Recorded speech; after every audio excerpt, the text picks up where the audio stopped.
out to all of my love that find this oracle review. This is our second episode of reviewing a particular divination deck. Today we're going to be going over the Tea Leaf Oracle, which is now my new favorite oracle.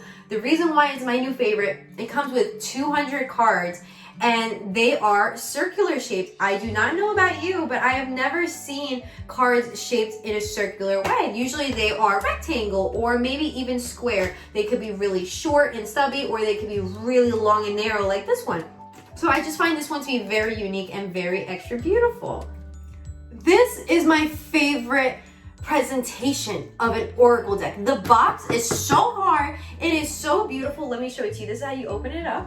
And then you have the guidebook, and then right underneath there are two little slots for each half of the deck to go in here, because there are 200 cards, so there's a lot. They're very thick when you put them all together if you prefer to hold them that way. If you are wondering what the size is of the circle, the diameter, the entire length of the circle is 3.25 inches. This deck includes 182 symbol cards, 6 astro house cards, and then all 12 of the months of the year. I know you guys are probably wondering, like, wow, that's a lot of cards, 182 cards. What do they include? They include a variety of type of subjects, objects, and sceneries, because they definitely do give you information about somebody's appearance, whether you want to know about your romantic life or your personal life. See, we start off with woman. It gives you the complexion of a woman, whether it's a dark woman, whether she has dark complexion or dark hair. Then we have a fair woman as well, whether they have fair complexion, blonde hair to white hair. Then it actually goes into the age. We have younger woman and we have older woman. But with the woman as well, it could be like a middle age if you want to consider it as that. And they have the same cards for the masculines as well. For younger man, to older man, to fair man, to dark man, and then just a man in general if you do not want to, very much specify their features.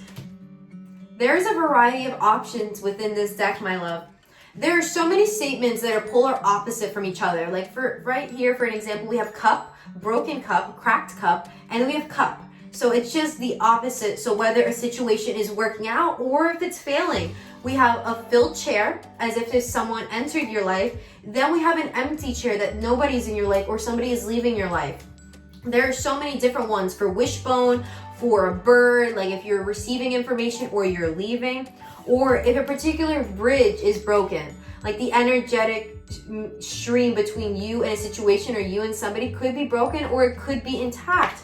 However, the most prominent cards that has a repetition of one particular species or subject is the dog. They have dog far away, which symbolizes a distant friend thinking of you. They have dog up close. So you see how they're kind of different, like if someone lives very far away from you, or maybe they live in your hometown, maybe they live right down the street. We have dog close up, pleasure with a close friend. Then we have dog barking, advice from a friend.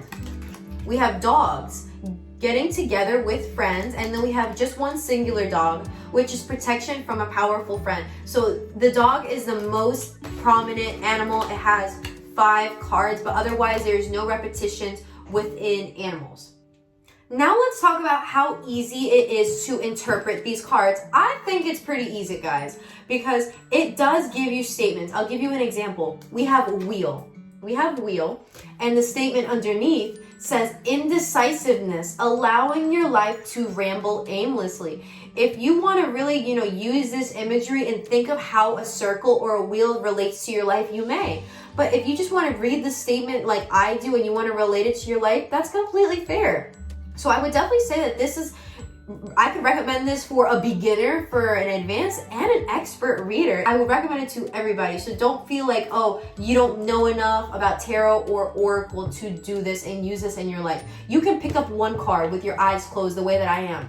So whoever needs to hear this message, we have table, hard work ahead.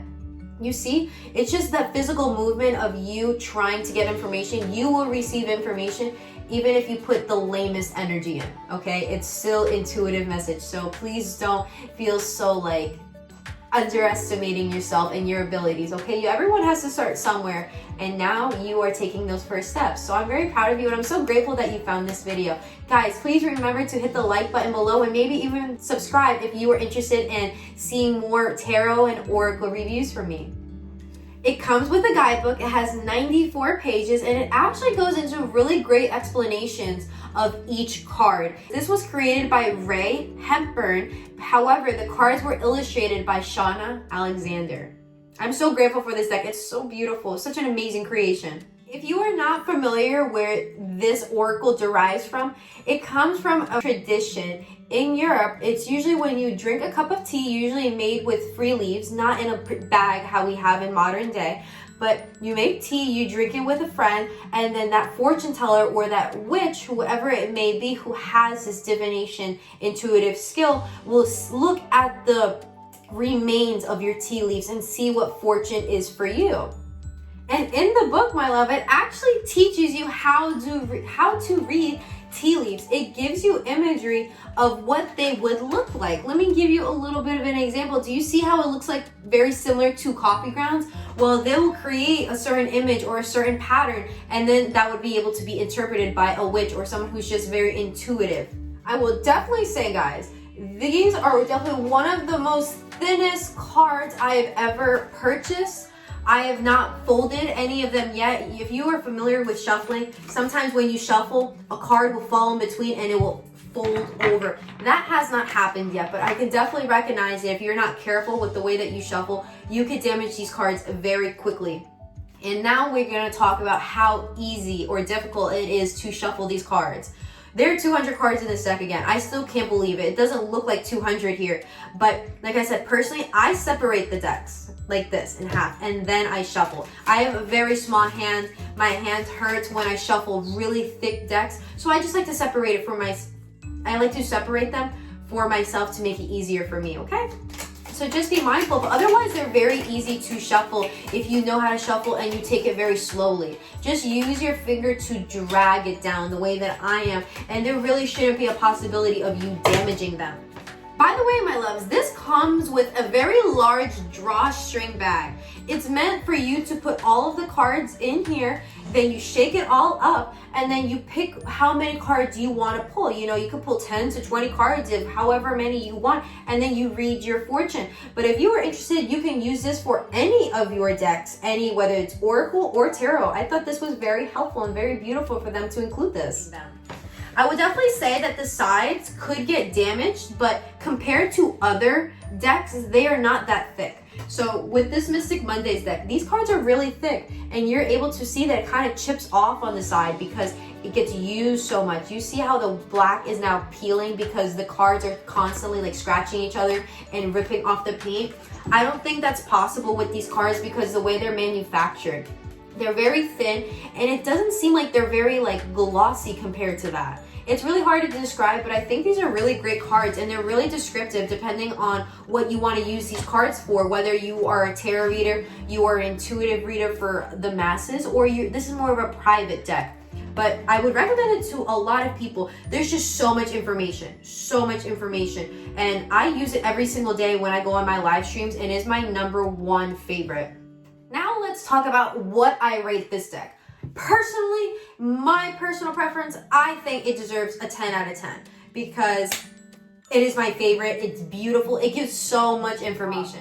It gets so specific with these statements. So I feel like you can't really go wrong whether you're using it for personal or whether you're using it for the public masses. Whatever is your preference. And if you don't want to use it so much because like I said, they could probably tarnish over time, then keep it for your personal stash. If you guys made it to the end, thank you so much for watching my video. Thank you so much for finding me on YouTube. And if you already liked this video, you are amazing. And I hope you have an amazing day. I hope everyone grows the way they've been desiring to. I hope all the blockages that are in your life are eliminated. And I hope things turn out better than you ever anticipated. Thank you for your support, guys. And I can't wait to see you next week on Witchy Wednesday.